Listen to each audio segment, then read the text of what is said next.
नमस्कार साथियों, मैं अमरेश आप सभी का अपने YouTube channel Krishna defence academy Sonbhadra में हार्दिक स्वागत करता हूं। हमने पिछले वीडियो में भारत की सामान्य जानकारी में पढ़ा था। भारत का अक्षांशीय विस्तार कितना है? 8 डिग्री 4 मिनट से 37 डिग्री 6 मिनट। थोड़ा सा रिविजन कर लेते हैं। देशांतरी उसके बाद में ये जो था, ये किसका था? मुख्य भूभाग का। यदि हम पूछेंगे भारत का सबसे दक्षिणतम बिंदु कौन सा है, तो बोलते हैं उसको इंदिरा पॉइंट, जो कि है 6 डिग्री 4 मिनट। ये कहाँ है? ग्रेट निकोबार का सबसे दक्षिणी। इधर देखते हैं ना मैप में, अंडमान निकोबार, तो ये वाला बिंदु है।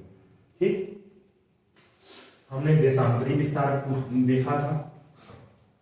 67 देशांतर 6 मिनट इंटू 97 देशांतर 25 मिनट। तो जो ये देशांतर है, ऐसी ही रेखा जो रहती है, तो जो यहाँ पे है, कहाँ पे है ये? 67 गुजरात। जगह क्या था?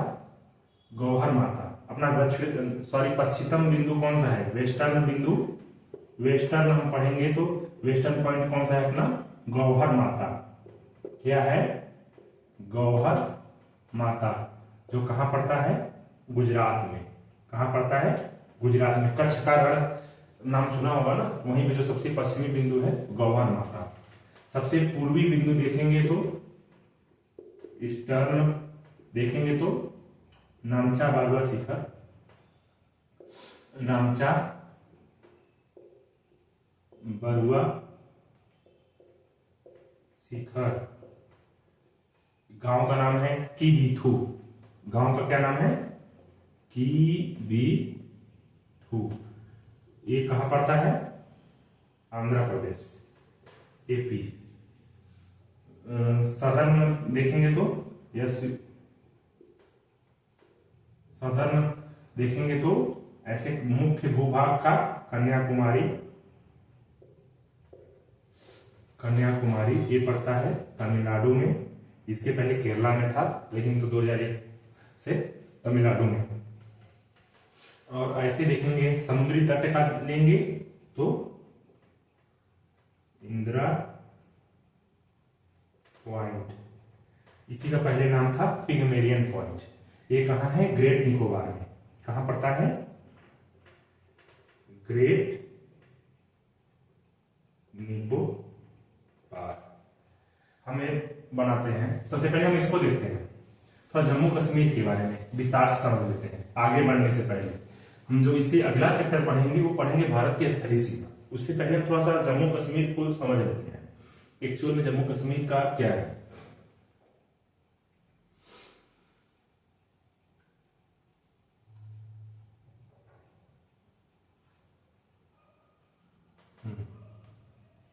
ये हमारा हो गया JNK का नक्शा, मान लीजिए नोटिंग। तो JNK में हम जानते हैं कि कुछ एरिया पर पाकिस्तान का कब्जा है और कुछ पे चीन का कब्जा है। तो जो ये भाग है, ये जो भूभाग है, यहां से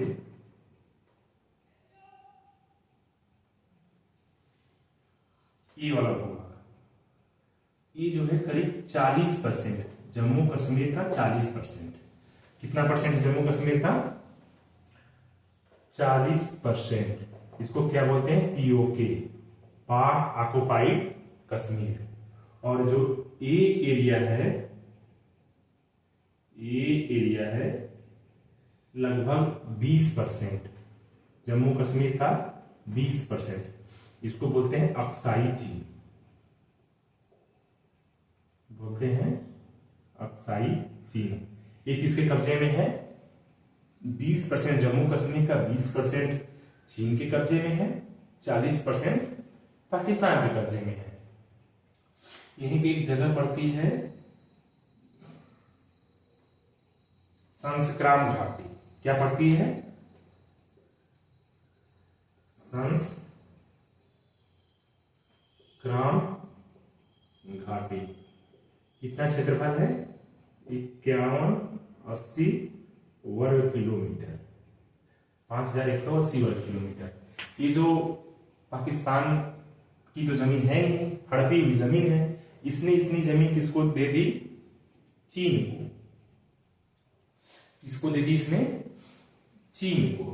किस लिए? क्योंकि ये काफी ऊंचा एरिया है, भारत पे ऐसे चीन निगरानी करेगा, यहां से इसको यहां तक भी साफ साफ दिखेगा ना किस बेल्ट, इसलिए भारत के ऊपर एक प्रेशर कर डालने के लिए, सामरिक जिसको बोलते हैं, सामरिक दबाव डालने के लिए इस जमीन को पाकिस्तान ने दे दिया चाइना को। यहां पे एक जगह है, एक ग्लेशियर है ऊंचा सा, इसको बोलते हैं सियाचिन का ग्लेशियर। सियाचिन क्या बोलते हैं? सियाचिन। विश्व का पूछेगा सबसे बड़ा ग्लेशियर कौन सा है, तो उसका सही जवाब होगा सियाचिन।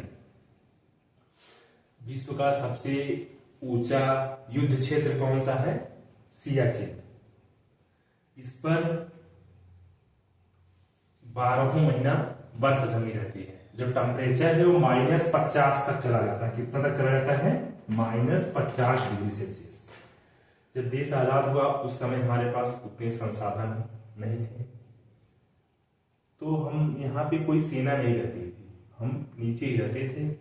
लेकिन तो धीरे धीरे पाकिस्तान ने क्या किया, इसके ऊपर कब्जा कर लिया। किसके ऊपर? सियाचिन के ऊपर। तो 1984 में, इसमें 1984 याद रखिएगा, 1984 में एक ऑपरेशन चला था, इसको नाम दिया गया था ऑपरेशन मेघदूत।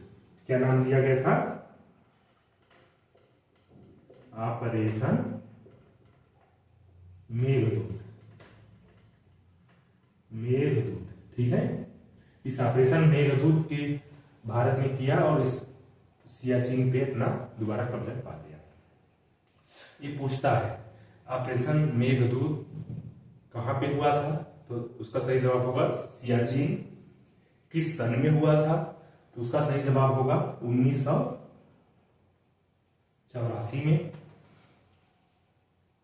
किन दो देशों के बीच लड़ा गया था, तो भारत और पाकिस्तान। ठीक, इतना क्वेश्चन बन सकता है यहां से। उसके बाद में हम पाकिस्तान का जब बनावट देखेंगे, तो इस एरिया को क्या बोलता है? वो जो बाल्टिस्तान, क्या है इस एरिया का नाम उसने दिया है? बाल्टिस्तान। इस साइड से हम देखेंगे तो इधर को एरिया को क्या नाम है? गिलगिट। और ये एरिया क्या है? आजाद कश्मीर। पाकिस्तान में जो पीओके है उसको 3 भागों में बांटा हुआ है। एक बाल्टिस्तान हो गया, गिलगिट, लिख देता हूं, याद रखना, लिख लेना कहीं पे आप लोग। गिलगिट क्या है? GILGIT, गिलगिट। एक क्या है? बाल्टिस्तान। और एक क्या है? आजाद कश्मीर। भारत का देखेंगे तो यहां पे हमने देख लिया सियाचिन। इसके इस साइड में यहां पे क्या है? कारगिल, जो युद्ध हुआ था 1999 का, तो यही है बॉर्डर एरिया कारगिल। फिर हम इधर चले आएंगे तो यहाँ पे है श्रीनगर। क्या है? श्रीनगर। इस साइड में आ जाएंगे तो ये मिलता है, इंटरनेशनल बॉर्डर है ना, यहाँ से शुरू हो जाता है। तो इस बॉर्डर, जैसे ये लाइन है ना, इस लाइन को बोलते हैं LOC। क्या बोलते हैं? Line of control. क्या बोलते हैं? LOC। और जो चाइना के साथ ये बनता है, इसको बोलते हैं LAC, line of actual control, line of control. तो ये हो गया हमारा श्रीनगर, ये हो गया कारगिल। यहां पे होता है पुंछ। इधर ये एक नौसेरा है, अभी देखेंगे उसका। श्रीनगर, कारगिल। यहीं पे एक जगह है जिसको बोलते हैं उरी। सर्जिकल स्ट्राइक दिया है ना, तो ये कहां पे हुआ था? उरी में हुआ था। ये बिल्कुल ऐसे भारत का जाके यू शेप में ऐसे है, इसलिए यूरी है। भारत ऐसे 3 साइड से पाकिस्तान से घिरा हुआ है ये, और इसी जगह का नाम है उरी। ठीक है, समझ गए? उरी कहां है? ये है, ये श्रीनगर, कारगिल, पुंछ, मुख्य रूप से बता रहे हैं। और इधर नौशेरा, ये क्या है, नौशेरा।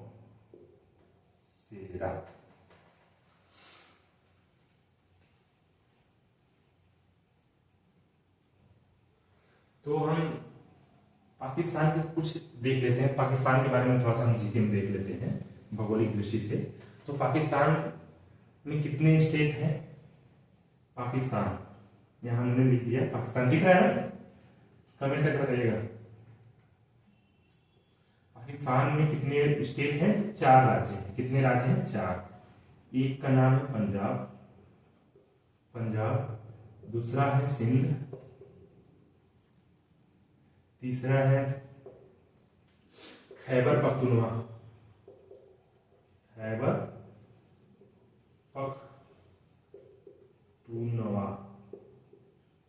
चौथा हो गया ये जो पाकिस्तान है ना, उसी को बोलता है बलोचिस्तान।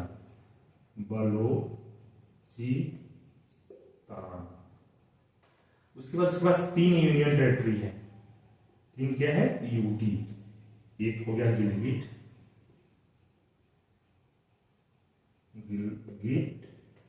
दूसरा हो गया आजाद कश्मीर, तीसरा हो गया, उसकी राजधानी जो है उसको भी उसमें डाल रखा है, इस्लामाबाद। तो पाकिस्तान में राज्यों की संख्या कितनी है? 4। यूनियन टेरिटरी कितनी है? 3। इसको नोट कर लीजिएगा। कोई सवाल यहाँ से आने वाला नहीं है, लेकिन एक सवाल बनता है बलूचिस्तान वाला, वो देखेंगे। जब हम भारत और स्थलीय सीमा की बात करते हैं तो भारत के साथ हम देखते हैं डूरंड रेखा। कौन सी रेखा? डूरंड रेखा। जो डूरंड रेखा है ना, इस जगह पे है, यहाँ जो भरा हुआ भाग है ये है डूरंड रेखा का, जहां पे हम लिखते हैं भारत और अफगानिस्तान की सीमा, जिसकी लंबाई 80 किलोमीटर है। 80 किलोमीटर। ये वाला जो भाग है ना, वो भरा हुआ, देखते हैं ना कि भारत के साथ अफगानिस्तान की सीमा कितनी है, जो 80 किलोमीटर है, ये यही है डूरंड रेखा।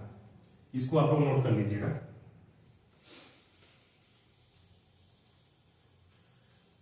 अब हम सब जानते हैं हमारा देश 15 अगस्त 1947, हम 15 अगस्त 1947 को इंडिया, क्या लिखते हैं? इंडिया। और पाकिस्तान 14 अगस्त 1947 को आजाद हुआ। उस समय यहाँ के राजा थे हरि सिंह, जो पूरे जम्मू कश्मीर था उसके राजा कौन थे?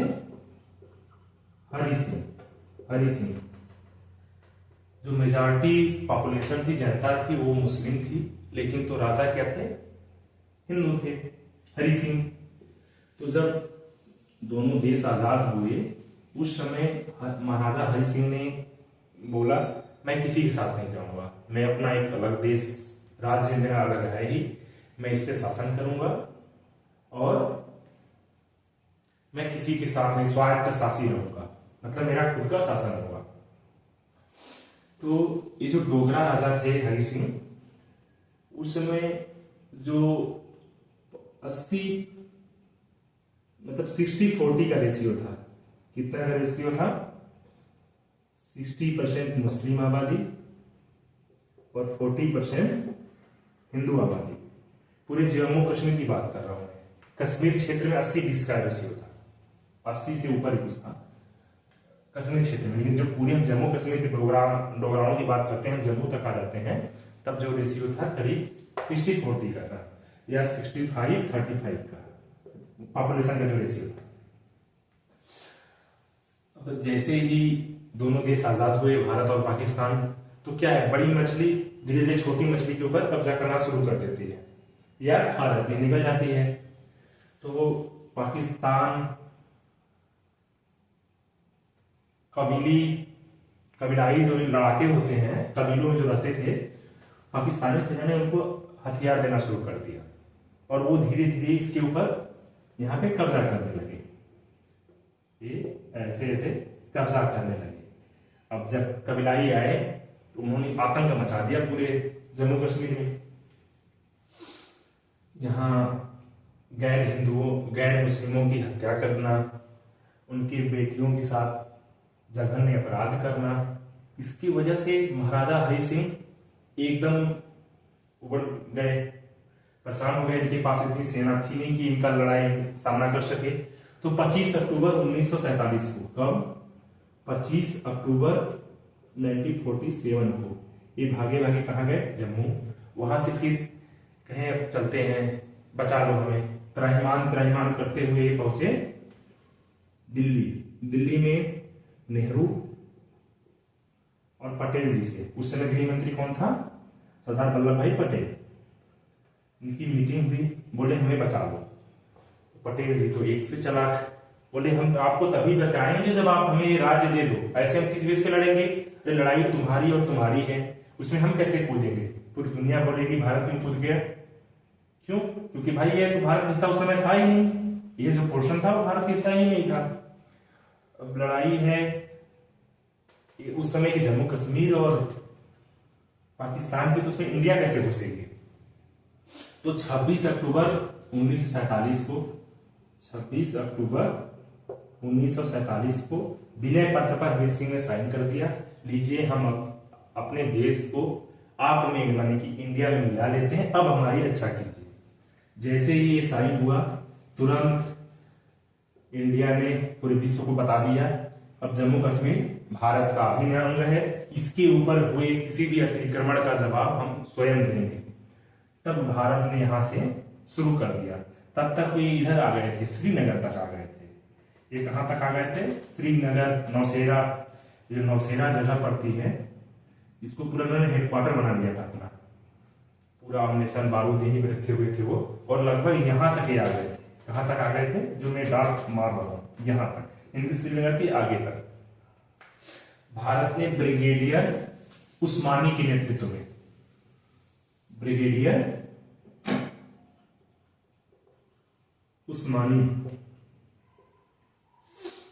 उस्मानी के नेतृत्व में अपनी सेना को आदेश दिया, जाइए आप इन लड़ाकों को लड़के पीछे कर दीजिए। तो ब्रिगेडियर उस्मानी जो थे उस समय के सबसे वेल क्वालिफाइड अफसर थे। इन्होंने जो ट्रेनिंग की थी ये लंदन में जाके ट्रेनिंग की हुई थी, इंग्लैंड में। उस समय तो भारत तुरंत ही आजाद हुआ था, तो ये उस समय के सबसे उच्च पदस्थ अधिकारियों में से, भारतीय अधिकारियों में से एक थे, जिनकी ट्रेनिंग काफी अच्छी थी। और जब पाकिस्तान अलग देश बना था तो जिन्ना ने इनको बोला था कि आइए आप हमारे देश में, हम आपको सेनापति बना देंगे, मतलब कि सेना का मुखिया जनरल बना देंगे।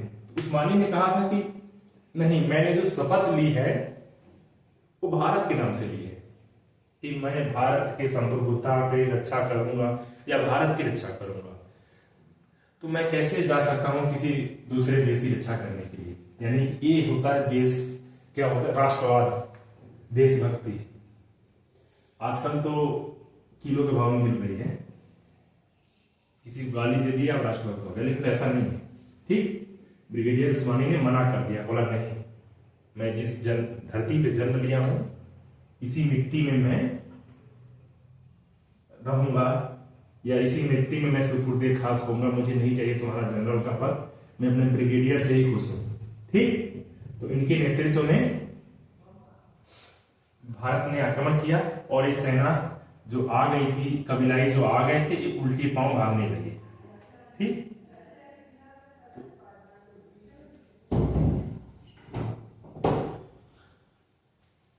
इनकी एक कमी थी ब्रिगेडियर उस्मानी की कि लड़ाई में फांद कर चले जाते थे, अपनी सेना का मनोबल बढ़ाने के लिए एकदम ऊपर तक चले जाते थे। सेना जैसे ही कोई ब्रिगेडियर एक सिपाही के साथ रहेगा, सेना का मनोबल काफी ऊंचा हो जाता था और जो उसके साथ सेना लड़ती थी। ये नौशेरा जगह है, उसी को शेरे नौशेरा नाम दिया गया था।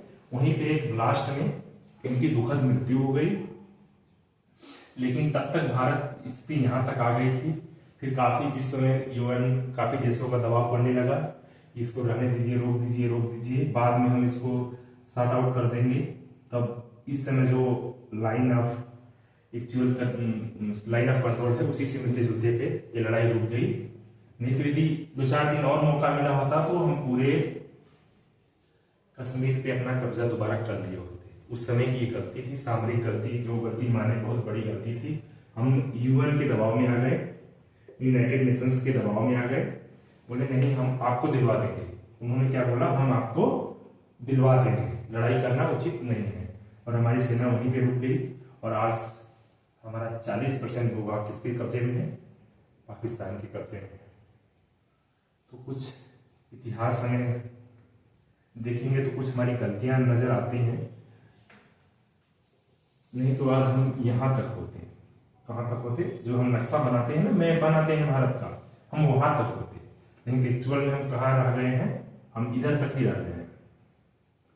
और इनको जो ब्रिगेडियर उस्मानी है, शेरे नौशेरा कहा जाता है, शेरे नौशेरा। एक क्वेश्चन पूछता है, शेरे